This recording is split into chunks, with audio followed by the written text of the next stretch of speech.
So this is Hann Angkor. Today I would like to show you something about the three birds in Buddhism, and they are very important to practice in life course.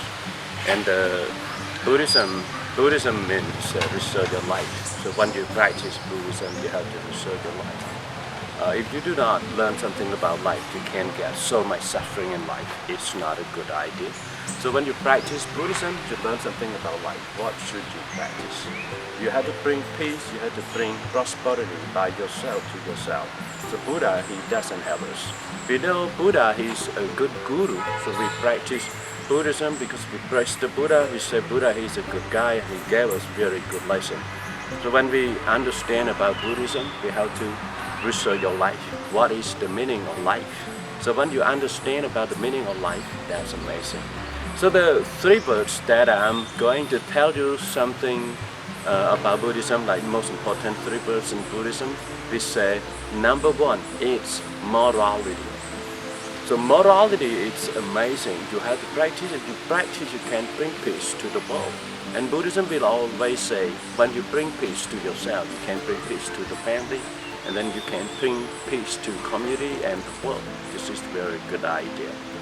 And number two, it's about meditation. Why do we need to do meditation? Meditation is also very important.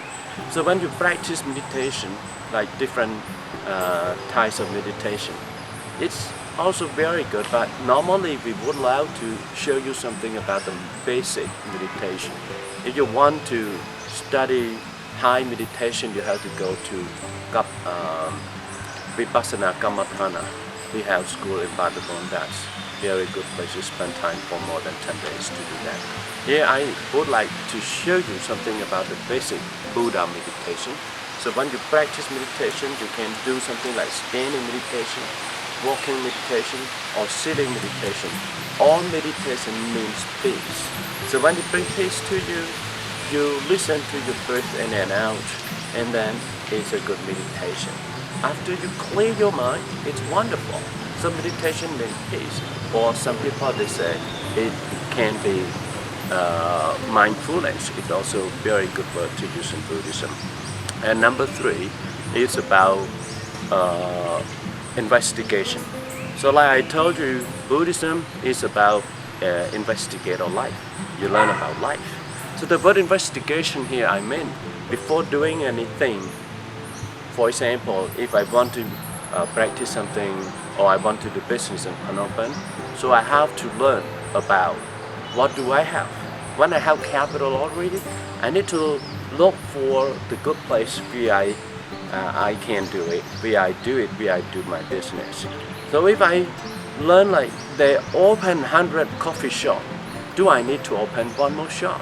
In Buddhism, the word we say in investigation, that means we have to find a good place, and it must be succeeded in life, in business. So you have to learn, like if they sell so many coffees, like so many shops, and you have to sell something different. You cannot sell something the same. If the customer come, they can get your stuff. They don't get the coffee. So this is the good way to practice in Buddhism. And now we get started to learn from word number one, or the first word in Buddhism I am going to show you. In Pali language, it is called Sila. So what is the Sila? Sila is things that you have to avoid. In Buddhism, we have 5 precepts from the Buddha. You know, the Sila here, if everybody in the world practice, people can live in peace, and we don't have violence in the family, violence in the country, because people can pay respect to each other. So if you learn something about the human rights, you have to practice the 5 Silas from Buddhism. So the morality for commoners, you have to practice 5 Silas, 5 precepts from the Buddha. Number 1, we talk about life. We cannot kill all creatures. We cannot take life or kill every creature in the world. We have to pay respect to them because every life needs to survive. Everybody want to survive, want to make a living. And number two is about stealing. Stealing means I take something from somebody without permission. That means stealing. So it's illegal in Buddhism. We are not allowed people to do something like that. Stealing is the bad way. And number three is something about sex. Sex is very important for everybody because people love to talk about sex. In Buddhism, Buddha doesn't allow us to have sex without permission. So you can have sex with permission. If without permission, you cannot do it. And number four is something about lying. For example, if people lie, they can lose number four precepts in Buddhism. So lying is not a good way. To be a leader, you have to say something the truth. You cannot lie everybody. And to be a good man, you have to say something true too. When you lie to people, later when the people see you, they don't trust you anymore. This is the problem. So when you practice four rules, that's incredible. And about precept number five. Number five, we talk something about the alcohol. People cannot drink alcohol very much, but they can drink a little bit for medicine. That's exception.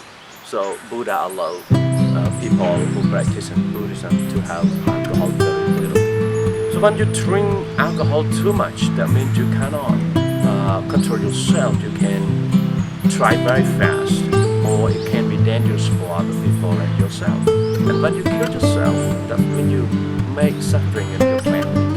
Or feel sorrow when you die. And if you crash someone died, they're not happy. And then you get in trouble. I get in trouble if I crash someone. That's why Buddha told us not to drink alcohol. One more thing, it's not only the alcohol, the drugs. For example, drugs, amphetamine, heroin, not allowed. In Buddhism, we say they're all very bad for health. You have to stay away from all drugs. So, say like number five, it's very good too. In the world, like I told you in the previous speech, for example, if you practice something like five Sela in Buddhism, you are capable of it. This hand again, I would like to show you something about the meditation. Meditation is amazing. It can bring peace to you, and it's good life when you have peace. And how to meditate, you can do sitting meditation, and in your legs cannot be flexible. You can do meditation like this.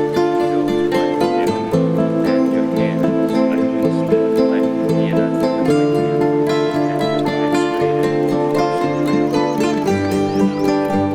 legs straight. Now, I get started.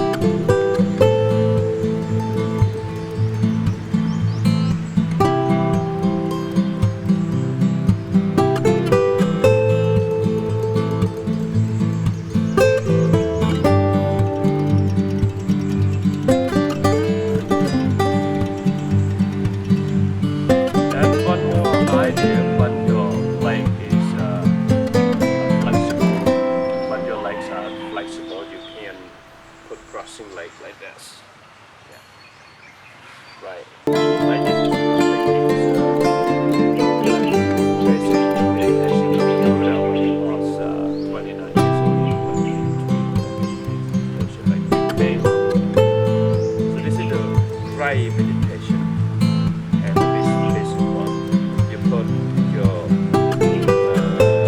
right hand on the left hand, the back straight, close your eyes, and then you breathe in and out.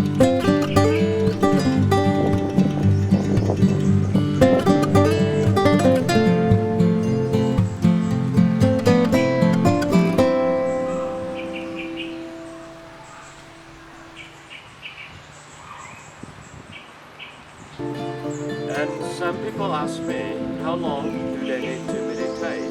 The answer is you can practice from 1 minute. So when you start from 1 minute to 2, 3, or 5 minutes, and your meditation will be better.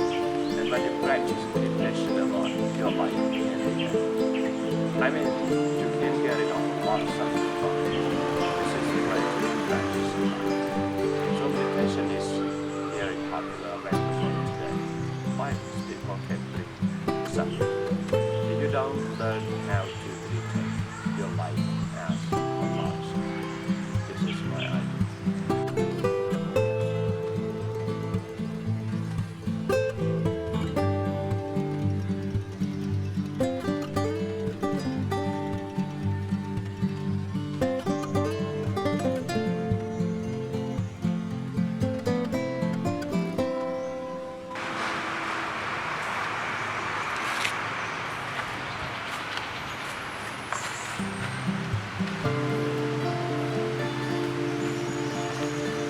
Hi, I would like to show you also something about this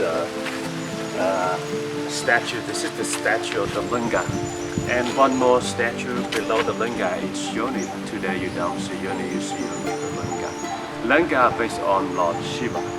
And Linga is the thing that we believe that he creates the world in Hinduism. And in Buddhism we believe that the world created by nature, but in Hinduism it's like Christianity, the world created by gods. For example, Lord Brahma is a god of creation, so he creates the world for everybody. And the Linga in Cambodian style, inside you can see there are three different parts of the Linga. The top is round, the bottom, the middle is octagon, and the bottom is clear. So three shapes of the Linga here represent three gods we call Hindu Trinity. It's based on Lord Shiva, Vishnu, and Brahma. And this place is a Hindu temple in the old day in 10th century, but later we converted this place to be the Buddhist. And Buddhist man built the pagoda over there. You will go to see the pagoda. And I would love to say this is a great place to come to learn to see things, to talk about the cultures, about the history, and date of China, because it's in the temple pagoda. So monks take care of this place. And it's really, really beautiful. You can see a lot of color.